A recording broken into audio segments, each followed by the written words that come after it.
What's up mga bossing, Dad's Corner. Sa video natin ngayon, bibigyan tayo ng guide tungkol dito sa Wish. Pero bago tayo mag-start, ipopromote ko muna yung sponsor natin ngayon, yung UG Phone. Ayan, kung makikita nyo sa screen.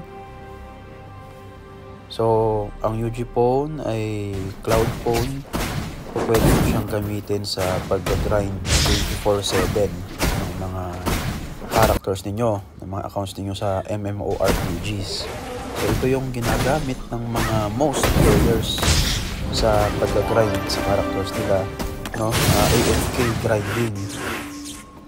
And ang kagandahan nitong UG Phone, kahit na nakapatay yung cellphone ninyo, AFK kayo, or kahit i-off nyo yung data ninyo or wifi ninyo, continuous pa rin siyang nag-grind, nagpapa-level. So, explore nyo na lang. Iiwan ko yung link nyan sa description. I-click nyo na lang. So, balik tayo dito sa Wish, mga bossing. Ang Wish ay na-open pag ma-reach ninyo ang level 45. Ang makikita ninyo dito sa left screen natin, meron siyang 1, 2, 3, 4, 5, 6, 7, 8, 9. 9 slots. So sa kanan 1, 2, 3, 4, 5, 6, 7, 8, 9 din.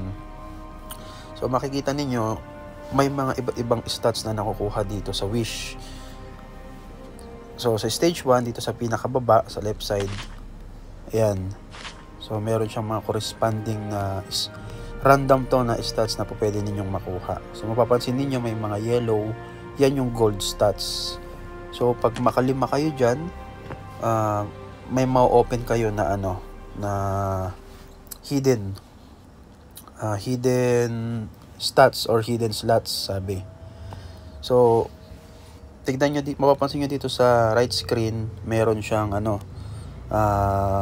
200k over 200k. So habang pataas ng pataas yung stage, pataas din ng pataas yan.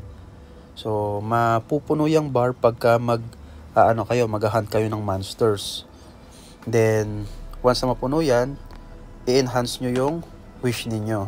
Yan. So, kakailanganin nyo ng wishing stone. Yung wishing stone, nakukuha yan dito sa True Gold. Ayan, wishing stone.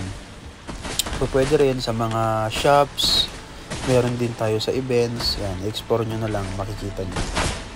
Then, kada pataas ng pataas yung stage ng upgrade ninyo, parami din ng parami yung wishing stone na kinakailangan. Tapos, ito mga bossing, papansin niyo, nakuha ko max HP 30, max HP 10. Nag-reset ako na dito kasi hindi ko gusto yung mga stats na nakukuha. So, pag magre-reset kayo, kakailanganin niyo ng isang wishing stone at saka 50k gold. So, medyo magastos din siya mga bossing. Then, pag okay na kayo sa stats, dito sa left side, tapos papuno nyo na naman tong bar sa right side, pwede na naman kayong mag-enhance. Pero chance lang to mga bossing ha.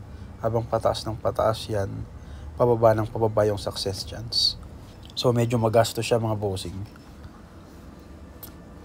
So yan, explore nyo na lang, makikita nyo every stage, ito yung mga stats na po pwede ninyong makuha. Yan. Ito yung hidden stage 1. Ayan. Pag makalima kayo mga bossing, 5 na gold, pwede kayong maka-open ng hidden stage.